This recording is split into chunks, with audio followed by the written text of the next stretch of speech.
Good evening বন্ধুরা, কেমন আছো? নিশ্চয়ই খুব ভালো আছো। আমিও ভালো আছি। আজকে কথা বলবো একটা টপিক নিয়ে, যে এটা আমি শুনছিলাম বিভিন্ন জায়গায় কোয়েশ্চেন আসছিল, যে বা একটা সন্দেহ লক্ষ্য করছিলাম নানা মানুষের মধ্যে। করছিলাম না, লক্ষ্য করি যে দৈব শক্তি যে ব্যাপারটা থাকে, এটা যাদের মধ্যে থাকে তারা তো বুঝতে পারে, কিন্তু যাদের মধ্যে থাকে না তারা এটা বিশ্বাসই করে না। যার জন্য আমি বলছিলাম যে বাগেশ্বর বাবা যে ভূত তাড়ানোর জন্য যেগুলো করেন, সেগুলো আমরা যেহেতু জানি না ব্যাপারটা, একদম আমরা কি করি, একদম উড়িয়ে দিই যে না, এরকম কিছু হয়ই না, এরকম কিছু হতেই পারে না, এগুলো সব ফালতু ও মুক্ত সুখ। যেটার জন্য আমি বলেছিলাম যে আমি কখনোই কোনো কিছু মানে হুট আউট করে দিই না। কারণ আমি দেখেছি দৈব শক্তি মানে মানে কি বলবো, ঈশ্বর বলো বা কোনো শক্তি, কোনো পাওয়ার, কোনো সর্বশক্তি মানের যে দূত বলতে পারো বা তাকেই বলতে পারো, যে যখন তোমার বিপদে পড়ো, বলে না যে একটা কথা আছে যে যখন তোমার চারপাশে অন্ধকার থাকবে তখন ভগবান এসে হাত ধরবে, এই কথাটা বলা হয়। তো সরি, এইরকমই, যেহেতু আমার জীবনে এরকম অনেক ঘটনা ঘটেছে, যে আমি দেখেছি দৈব ব্যাপার স্যাপার কিছু দেখেছি, সেই জন্য আমি খুব একটা মানে হ্যাঁ, এবার বলতে পারো একদম যে খুব বিশ্বাস করি ওরকম তা নয়। কিন্তু আমার সঙ্গে যদি ঘটেছে তাহলে অন্যরকম অন্যর সঙ্গে ঘটতে পারে, এইটা একটা ব্যাপার। আরেকটা হচ্ছে, আমার মনে হয় যে দৈব শক্তির ব্যাপারটা তারাই বুঝতে পারে, অনুভব করতে পারে যাদের সেই যোগ্যতা আছে। যেমন ধরো, কি করে বোঝাই, যেমন ধরো তুমি তুমি ভালো, কতটা ভালো রেজাল্ট করেছো তার উপরে, অবশ্যই এগুলো বলা যায় না এখন তো রেজাল্ট, তাও আমি এটাই বলি যে কতটা ভালো রেজাল্ট করেছো তার উপরে তোমার ইউনিভার্সিটি, তোমার তোমার সেই নাম্বারের যোগ্যতা অনুযায়ী ইউনিভার্সিটি চুজ করতে পারবে তুমি। যেমন আমাদের বিএইচইউ বলো বা অন্যান্য ভালো ভালো ইউনিভার্সিটি যে আছে, খাড়াগাড় ইউনিভার্সিটি আছে, বিএইচইউ আছে, যাদবপুর ইউনিভার্সিটি আছে, এরকম বিভিন্ন রকম অনেক আছে ভালো ভালো ইউনিভার্সিটি যেগুলো বলছি। তো এই যে ইউনিভার্সিটিগুলো, এই ইউনিভার্সিটিতে তুমি তখনই চান্স পাবে যখন তোমার সেই পার্সেন্টেজটা থাকবে, অর্থাৎ তোমার সেই যোগ্যতাটা থাকবে। ঠিক সেরকম এই যে দৈব শক্তিকে অনুভব করতে তারাই পারে যাদের সেই যোগ্যতাটা আছে, যারা সেই আধার বহন করে চলে, তারাই কিন্তু সেটা বুঝতে পারে দৈব শক্তিটা। সেটা বিভিন্ন জন বিভিন্নভাবে বুঝতে পারে, বিভিন্ন জন বিভিন্নভাবে বুঝতে পারে। তো মানে ধরো আমি আমি আমি যদি বলি যে হ্যাঁ আমার এরম এরম ঘটনা ঘটলো, তুমি বলবে বাট এরকম হতেই পারে না, অসম্ভব, কোনো লজিক নেই, কোনো ইয়ে নেই, কিছু বিশ্বাস করবে না। তার মানে হচ্ছে তুমি ওটা দেখতে পাচ্ছ না, তোমার সেই যোগ্যতাটা নেই যে তুমি সেটা বিশ্বাস করবে। সেই যোগ্যতাটা তোমাকে থাকতে হবে, তবে গিয়ে তুমি সেই জায়গাটা দেখতে পাবে। তাই ঘটনা সবার সঙ্গেই ঘটে, ঘটনা সবার সঙ্গেই ঘটে, সবাই সবারই কাছে। এই যে ধরো আজকে আমাদের পশ্চিমবঙ্গের যা অবস্থা, দখল করে থাকার জন্য যা অসম্ভব মানে অসম্ভব কি বলবো, বাজে ধরনের কাজকর্ম চলছে, এগুলো কি ধর্মের নামে তো যা নয় তাই চলছে। এরা ভাবতেই পারছে না যে এরা কত বড় অধর্ম, কত বড় পাপ করে ফেলছে, এরা ধরতে পারছে না, কারণ সেই যোগ্যতা এদের নেই।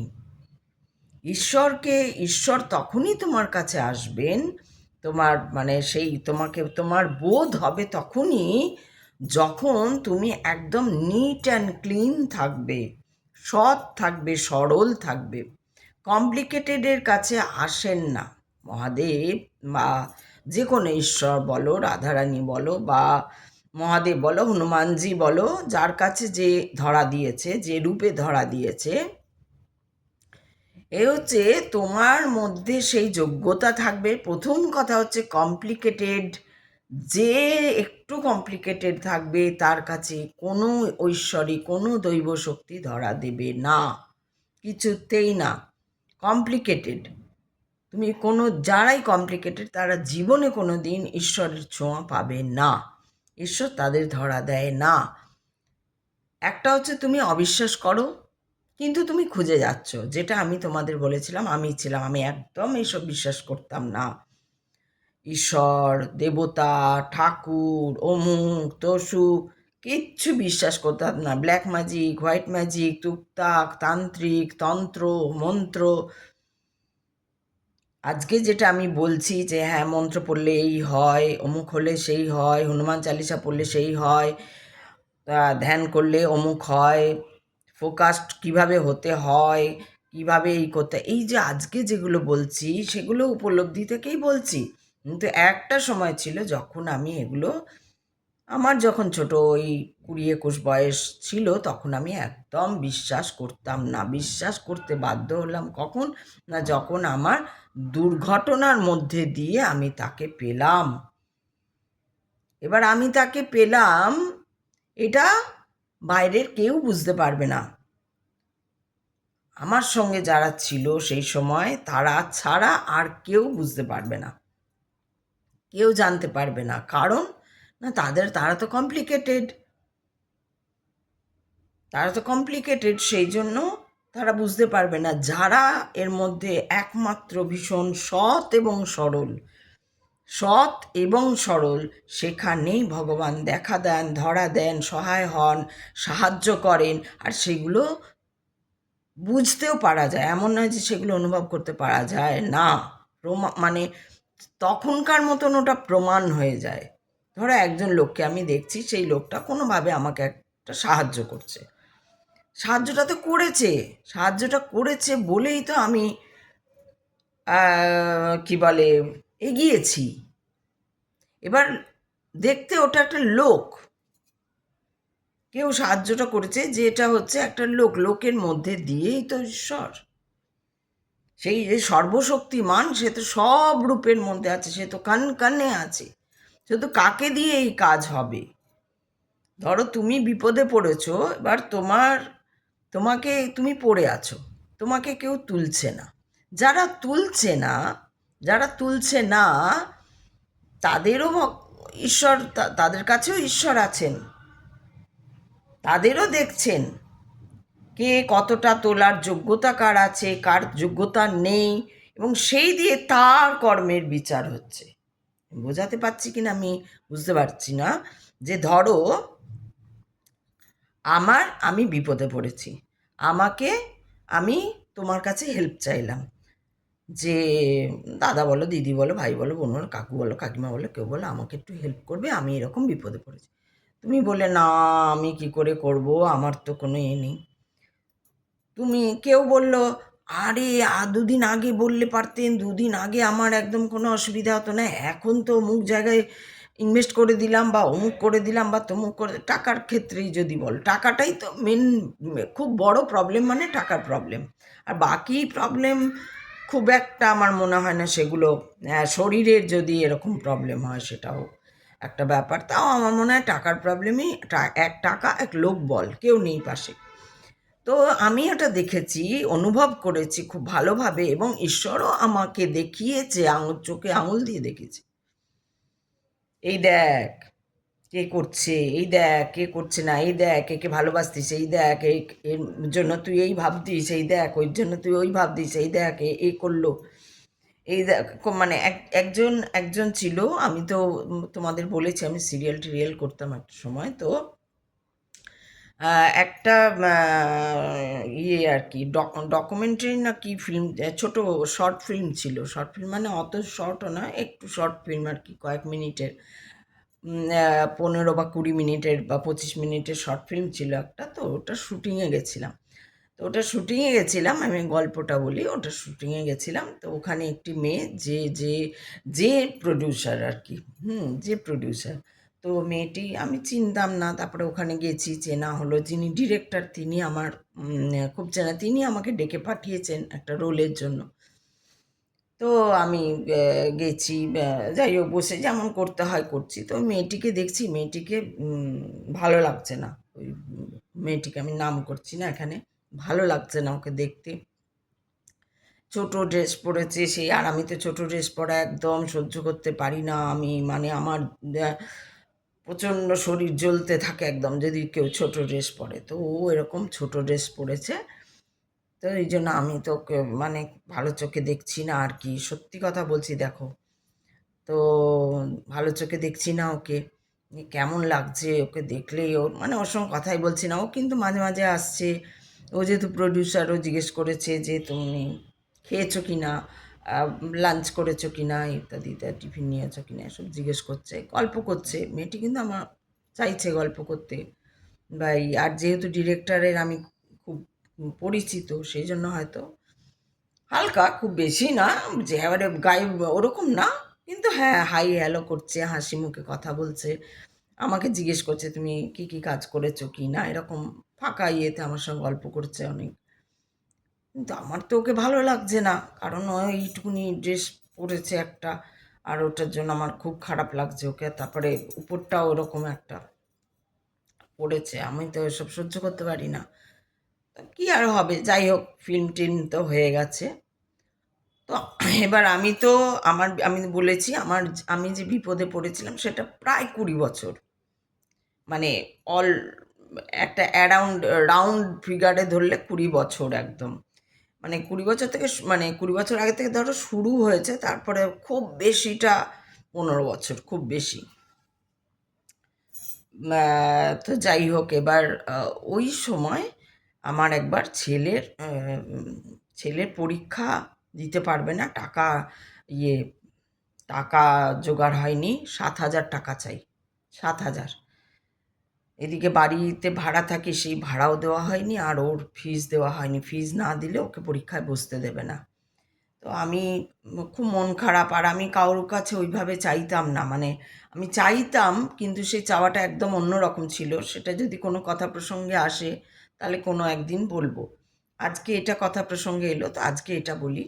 তো আমি কারোর কাছে, আমি ফেসবুক তখন ছিল, আর ফেসবুকে মনটা খারাপ, আমি কি জানি মানে মন খারাপেরই বোধহয় কিছু পোস্ট করেছি বোধহয় হবে। তো আমি জানি না, আমার যতদূর মনে আছে আমি যে বিশাল কিছু, একদম বিশাল একটা মন খারাপের আর কান্না অমুক না, ওই রকমও পোস্ট করিনি, কিন্তু হয়তো কিছুটা মন খারাপ বা হতাশা আমার ধরা গেছে। তো হঠাৎ দেখি আমাকে ওই মেয়েটি ফোন করেছে, দিয়ে বলছে কি যে আহ, তোমার কি ব্যাপার, আমাকে নাম ধরে ডাকতো জলি, কি হয়েছে তোমার? আমি বললাম যে ওকে, আমি তো সেইভাবে ইয়ে করিনি। আমি বলছি না গো, কিছু নেই। না তুমি এরকম কথা লিখেছো কেন, এটা তো মনে হচ্ছে ফ্রাস্ট্রেটেড, তুমি এরকম কথা লিখেছো কেন? তখন না কিছুদিন আগে আর কি ওর সঙ্গে কাজটা করেছি, তারপরে তা আমি বলছি যে না এমনি বলছে বলো না, তুমি বলো, খুলে বলো কি হয়েছে তোমার, কি দরকার, আর দেখি না যদি কিছু কাজে আসতে পারি দেখি। তখন আমি ওকে মানে, তো আমার তো মানে বারবার আর ও কিন্তু বারবার বলছে, বারবার যে সেই পোক করা বলে পোক করা, আমি যত বলতে চাইছি না ও তত আমাকে বলছে। দেখো জিনিসটা, আমার খারাপ সময়, আমার ছেলের ফিজটা নেই বলে ও এক্সামে বসতে পারবে না।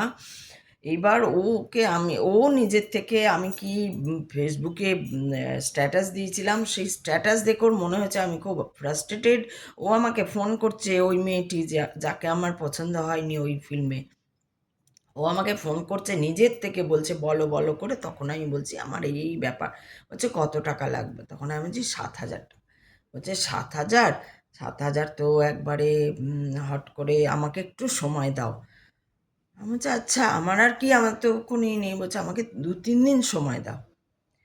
আমি একদম 2-3 দিন একদম চুপ করে আছি। 3 দিনের দিন আমি মানে ইয়ে করছি যে কিছু হবে, ইয়ে করবে। দিয়ে তারপরে আমাকে তখন বলছে কিভাবে দেব, কি করব, ও নিজেই ফোন করে আমাকে 7,000 টাকা পুরো দিয়েছে। দিয়ে আমি বলছি আমি কিন্তু এখন ফেরত, কারণ আমার তো নেই কিছু, এমন এমন কিছু নেই যে আমি বলবো যে 1 বছর পর ফেরত দিয়ে দেবো, 2 বছর পর ফেরত দিয়ে দেবো। এবং তখন আমি যার কাছ থেকেই চেয়েছি বা নিয়েছি বা নিতে বাধ্য হয়েছি বা বলেছি, তাকেই বলেছি হেল্প। তাকে কখনো বলিনি আমি ধার নিচ্ছি, কখনো বলি, কারণ আমি তো জানি ধার নিলে, ধার বললে আমি ফেঁসে যাব, কারণ আমার তো কিছু নেই। আমি উল্টে বলেছি আমি কিন্তু ফেরত দিতে পারবো না। তখন আমি ওকেও বলেছি দেখো তুমি তো দিচ্ছ, কিন্তু আমি কিন্তু এই টাকা আদৌ কোনো দিন ফেরত দিতে পারবো কি না আমি জানি না। যদি আমি কোনো দিন ফেরত দিতে পারি তাহলে নিশ্চয়ই তোমাকে দেব। তো এখন আর সে কোথায় যে গেছে তার কোনো টিকি নেই, আর কি কোনো টিকি পাই না। তো এই যে এইগুলোই হচ্ছে ঘটনা, এইগুলোই হচ্ছে সেই দৈব ঘটনা। ঠিক ওই সময় ওইটা ঘটলো, ওই সময় আমি ডাক পেলাম। ডাক পেয়ে ওর সঙ্গে ও নিজেই আমার সঙ্গে আলাপ করলো, এগুলো আমার কিন্তু ওকে ভাল লাগছে না, আমি কিন্তু কথা বলছি না, কারণ আমি ছোটো ড্রেস পরে দেখতে পাই না। ও নিজে থেকে কথা বলে এ করে তারপরে আবার ফোন, ফেসবুকে দেখে তুমি ফ্রাস্ট্রেটেড হ্যান ত্যান এইসব বলে ও 7,000 টাকা দিল বলে আমার ছেলে এক্সামে বসতে পারলো। আর আমার সত্যি আমার ছোটো ছেলের বেলা ঘটেছিল এটা। ছোটো ছেলে কিন্তু প্রচণ্ড ভালো ছিল, আইসিএসসি বোর্ডে পড়তো, একাই পড়তো, কোনো দিন মাস্টার লাগেনি, খুব ভালো রেজাল্ট করতো, মেরিট কার্ড পেতো, প্রত্যেকবার মেরিট কার্ড পেতো। তো ওর বন্ধুরাও জানে প্রচণ্ড ভালো ছিল পড়াশোনায়, টপের মানে 1, 2, 3-এর মধ্যে এরকমই জায়গায় ওর ইয়ে ছিল। তো যাই হোক, এইবার পরীক্ষাটা দিতে পারলো ওর জন্য। তখন আমি একদিন ভাবছি, তখন তো আমার ভাববার সময় নেই, পরে আমি একদিন ভাবছি কিছুদিন পরে, যে একে আমি পছন্দ করতাম না। মানে ও কথা বলতে আসতো তো আমার কি বিরক্তি লাগতো, ওইটুকুনি ড্রেস পরেছে। আমি ভাবতাম একটু বড় কিছু যদি পরে তবু তাকাতে পারি ওর দিকে। এত ছোট পড়েছে যে মানে ইয়ে লাগছে, আমি কিছু বলতেও পারছি না ওকে। ও প্রডিউসার ডিরেক্টর আমাকে ডেকেছে, এবার যদি আমি বলি যে করব না, সেটা একটা বাজে ব্যাপার হয়ে যাবে। ডিরেক্টরকে ও তাহলে কিছু বলবে, বা এরকম বলা উচিতও না আমি করব না বা কিছু। কিন্তু আমার এতটাই খারাপ লাগে আর কি, ছোট ড্রেস। তো আমি আমি তখন দেখছি যে আমি ড্রেসটা দেখেছি, আমি ওর মনটা দেখিনি। আমার খারাপ লেগেছে। মানে এটাই যেন ঈশ্বর চোখে আঙুল দিয়ে দেখিয়ে দিল, দেখ তোর, তুই কত ভুল ধারণা নিয়ে থাকিস যে ও যেহেতু ছোট ড্রেস পরেছে ওর মনটা বাজে, ও বাজে, ওর সঙ্গে কথা বলবো না। আর যারা বড় ড্রেস পরে থাকলো, যারা শাড়ি, দামি শাড়ি জড়িয়ে থাকলো, তারা তোর দিকে তাকালোও না, কেউ জিজ্ঞেসও করলো না একবার। এইটাই, এই যে ঘটনা, এই ঈশ্বর। এবার তোমাকে এটা, তুমি এটা যদি দেখতে, এই যে আমি কিছুদিন পরে এটা ভেবেছি, বাবা মানে কি, দেখেছি আমি এটা, এটা চোখ মেলে দেখছি। ও তাই তো, আমি ওকে সঙ্গে সঙ্গে খারাপ ভেবে, মানে আমি আমি কত বাজে, যে আমি যেই ছোট ড্রেস পরেছে অমনি ওকে খারাপ ভাবছি। হ্যাঁ আমার খারাপ লাগে, আজও খারাপ লাগে, কিন্তু এমন নয় যে ও দিয়েছে বলে ওকে অমনি, মানে ওই ব্যাপারটা, ওকে না, কিন্তু ওর মনটা কত ভালো, আমি সেইটা দেখলাম, ওর মনটা কত ভালো। তো এইরকম আমরা কোথা দিয়ে, এই যে একটা গান আছে না, যে কার মধ্যে দিয়ে যে নারায়ণ কখন এসে দাঁড়াবে তোমার সামনে, সেটা, সেই জন্য তোমাকে খুব সতর্ক থাকতে হবে। সবসময় সবাইকে হুট আউট করে দিয়ে ও বাজে, ও খারাপ, ও অমুক, ও তো সুখ, হ্যান ত্যান, ও ইয়ে করবে না, ও কিছু করবে না। এইগুলো আমি আস্তে আস্তে আস্তে আস্তে শিখেছি যে না, যদি অপছন্দও হয় নিজেকেই দাঁড় করাবো, একটু থামো, দেখো ও সত্যি কি খারাপ, কি কথা বলছে, ও কেমন করে কথা বলছে, কোন দিকে কথার অ্যাঙ্গেলটা, কোন দিকে কিভাবে, মানে থাকে না এক একজনের কথা বলার তো একটা ইঙ্গিত থাকে, সেই ইঙ্গিতটা কোন দিকে, এই রকম করে দেখতে দেখতে দেখতে দেখতে অনেক, তারপরে নিজেকে শান্ত করতে পেরেছি, এগুলো তো অশান্ত, এগুলো তো আমাদের মনকে ডিস্ট্র্যাক্ট করে না। যে আমরা পোশাকটা দেখছি, রূপটা দেখছি, ওর উপর টাকা পয়সা দেখছি, এবং আজও সমাজে এটা হয়। যার টাকা পয়সা আছে সে ভালো, খুব ছেলে মেয়েকে বিশাল বড় কলেজে ভর্তি করতে পারলাম, বা এবার স্বাভাবিক পয়সা দিয়ে তুমি ভর্তি করছো যে কোনো কলেজে, ইউনিভার্সিটিতে। এবার তো ইউনিভার্সিটি তো তোমাকে নাম্বার বা পজিশন দিতে বাধ্য, তুমি টাকা দিচ্ছ। তাহলে এটা পড়াশোনার কোনো ক্যালিভার বা সেইটা নয়। তোমার এখানে তোমার মেরিট কাজ করছে না ছেলে বা মেয়ের, এখানে তোমার টাকার জন্যও কাজ পাচ্ছে ভালো জায়গায় বা ভালো ইউনিভার্সিটিতে, এবং ভালো জায়গায় জব পেলেও ভালো জায়গায়, ডাক্তারি পেলেও ভালো জায়গায়, ইঞ্জিনিয়ার হলেও ভালো জায়গায়। তো এইটাই আর কি, এইভাবেই দৈব শক্তি, যে আমাদের কাছে দৈব শক্তি আসে, আমাদের জন্য সাহায্য করে, আমাদেরকে চোখে আঙুল দিয়ে দেখায়, সেইটা বলার জন্য, সেটা বোঝানোর জন্য এই গল্পটা বললাম। আর একটা যেটা মূল বক্তব্য, সেটা হচ্ছে তোমার মধ্যে সেই যোগ্যতা থাকতে হবে, তোমাকে দেখার ভাব রাখতে হবে। তুমি কখন দেখার ভাব রাখবে? যখন তোমার মধ্যে ইগো আস্তে আস্তে কাটতে কাটতে যাবে, তুমি নিজেই নিজের ইগোটা কাটতে কাটতে যাবে। কারণ তোমার ইগো কেউ কাটতে পারবে না, একমাত্র ঈশ্বর ভগবান ছাড়া তোমার ইগো কেউ কাটতে পারবে না, তোমার ইগো তোমাকেই কাটতে হবে। তো ইগো কাটতে কাটতে যখন যাবে, তখন তুমি দেখতে দেখতে গেলে, এবং তুমি যদি কমপ্লিকেটেড হও, কোনো ঈশ্বর, কোনো দৈব শক্তি তোমাকে, তোমার হাত ধরবে। কারণ কমপ্লিকেটেড মানেই তুমি নিজ ইগো ছাড়তে পারোনি, ইগো ছাড়তে পারোনি।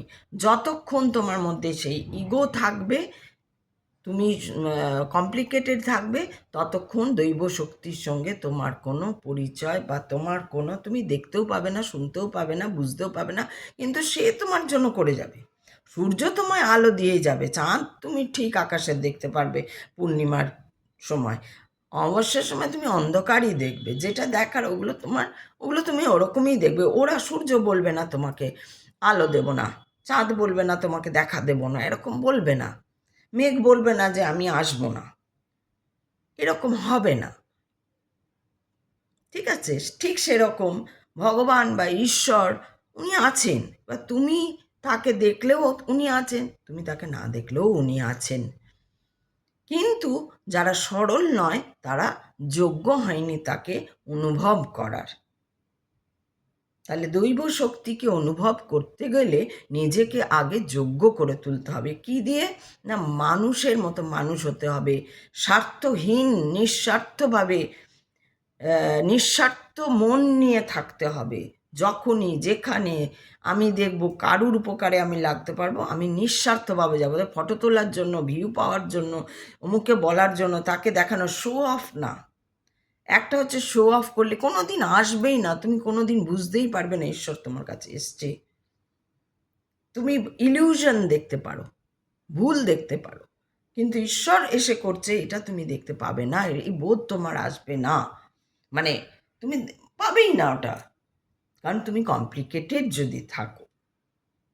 সেই জন্য বলা হচ্ছে, এই যে যারা আমি কালকেই বললাম না, যে অনেকে আছে দেখবে এঁটো কাটা, অমুক ওই ঘরে না, উত্তর দিক, দক্ষিণ দিক, অমুক দিক, তসুক দিক, এদিকে মনুষ্যত্ব, যেটা মনুষ্যত্ব আসল, যে ওর শরীর খারাপ আমি যাব দেখতে, ওর মন খারাপ আমি পাশে দাঁড়াবো, ওর হাত ভেঙে গেছে আমি দাঁড়াবো, ওর পা ভেঙে গেছে আমি দাঁড়াবো, ওর অর্থ দরকার, আমি আমার সামর্থ্য থাকলে বা আমার চেনা জানা যদি থাকে, আমার তো নিজের সামর্থ্য থাকতে পারে, অর্থ মানে তো আর লোকে অনেক কিছু দেয় না।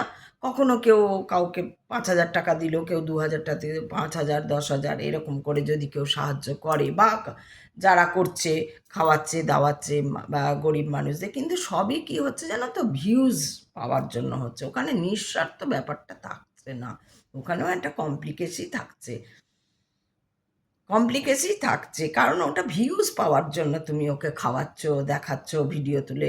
এই যে আমরা এই যে আমি বেরিয়েছিলাম কালকেই বোধহয়, কালকে না আজকে সকালে বেরিয়েছিলাম, তো যাই হোক, একটা ঘটনা ঘটলো। তো আমি পরে ভাবছি যে এটা লোকে হলে ভিডিও করে তুলে দেখাতো। দিয়ে ১ম এ আমার সেই হয় না সরল একটা বাচ্চা মনে, এই আমি ভিডিও করলে পারতাম, এটা দেখালে পারতাম। তা বললাম না, না, না, না, ক এগুলো ভিডিও করে দেখানো মানে আমার পরে মনে হলো না, আমি কেন করব এরকম ভিডিও করে এটা দেখাবো, এটা শো অফ হয়ে যাবে তাহলে। তো এখন ভুলেও গেছিলাম, এখন মনে পড়লো। আর এটাই আমি বলি, সাহায্য যদি কাউকে করো তাহলে ভুলে যাবে, মনেই রাখবে না। তো নিজেকে যোগ্য করে যদি তুলতে পারো তাহলে দেখবে নিশ্চয়ই ঈশ্বরের দেখা পাবে, ঈশ্বরের অনুভব, ঈশ্বরের শক্তিকে অনুভব করতে পারবে তোমার কাজের মধ্যে, তোমার জীবনযাত্রার মধ্যে, তোমার দুঃখে, তোমার সুখে, তোমার আনন্দে, সব কিছুতে তাকে অনুভব করতে পারবে। সে থাকবে, সে আছে। কিন্তু তুমি যদি কমপ্লিকেটেড হও তাহলে এটা পারবে না, কোনো দিন পারবে না। আর তোমরা তাদের মধ্যে কেউ কেউ কী করবে, না না এসব হয় না, এসব ফালতু, এসব ফালতু, এসব ফালতু, এসব বিশ্বাস হয় না, এগুলো ফালতু, এগুলো একদম, এই করে আরও দূরে সরে যাবে এবং নিজের ওপর সব নিয়ে নেবে। আর নিজের ওপর নিয়ে নিলে কী হবে, আবার সেই ঘুরেই আসতে হবে না জানি কোন জনিতে। তো সেইটাই আমার আজকের মতো এটাই বলার ছিল যে দৈব শক্তিকে চিনতে গেলে, দৈব শক্তির কে অনুভব করতে গেলে, বা ঈশ্বরকে পাওয়ার সেই ইয়েটা, শক্তিটা যদি তুমি অর্জন করতে না পারো তাহলে কমপ্লিকেসি থাকে তোমার মধ্যে, তুমি কমপ্লিকেটেড হও, এটা নয়, ওটা নয়, ওটা ভালো, ওটা খারাপ, হ্যাঁ, এই এঁটো কাটা, ওই ঠাকুর সেই ঠাকুর, মাটিটা এমনি করে দিতে হয়, ওটা এমনি করে করতে হয়, এইটা এই সরকাঠিটা এমনি করে বাঁধতে হয়, এটা 4 পাক দিয়ে বাঁধতে হয়, ওটা 2 পাক দিয়ে বাঁধতে হয়, ওটা এই করতে হয়, ওটা ওই করতে হয়। এর মধ্যেই তুমি বেঁধে আছো যদি, তাহলে তুমি ঈশ্বর ভাব তোমার মধ্যে জাগবে না, ঈশ্বরের সেই অনুভূতি তুমি করতে পারবে না। তুমি নিয়ম নিষ্ঠায় আচার বিচারে বেঁধে আছো যদি, কেন আচার বিচারটা তো অনেক পরে এসছে, ওগুলোর একটা অন্য কারণ থেকে এসছে। আসল তো মনুষ্যত্ব, আসল তো মন, আসল তো খোলামেলা ভাব, হেসে খেলে জীবন পার করে দিতে হবে, এটাই। তো আজকে এইটুকুই থাক, কালকে আবার অন্য কিছু নিয়ে আসবো। সবাই ভালো থেকো, সুন্দর থেকো, আসছি। ওম শান্তি, ওম শান্তি, ওম শান্তি, শিব শম্ভো।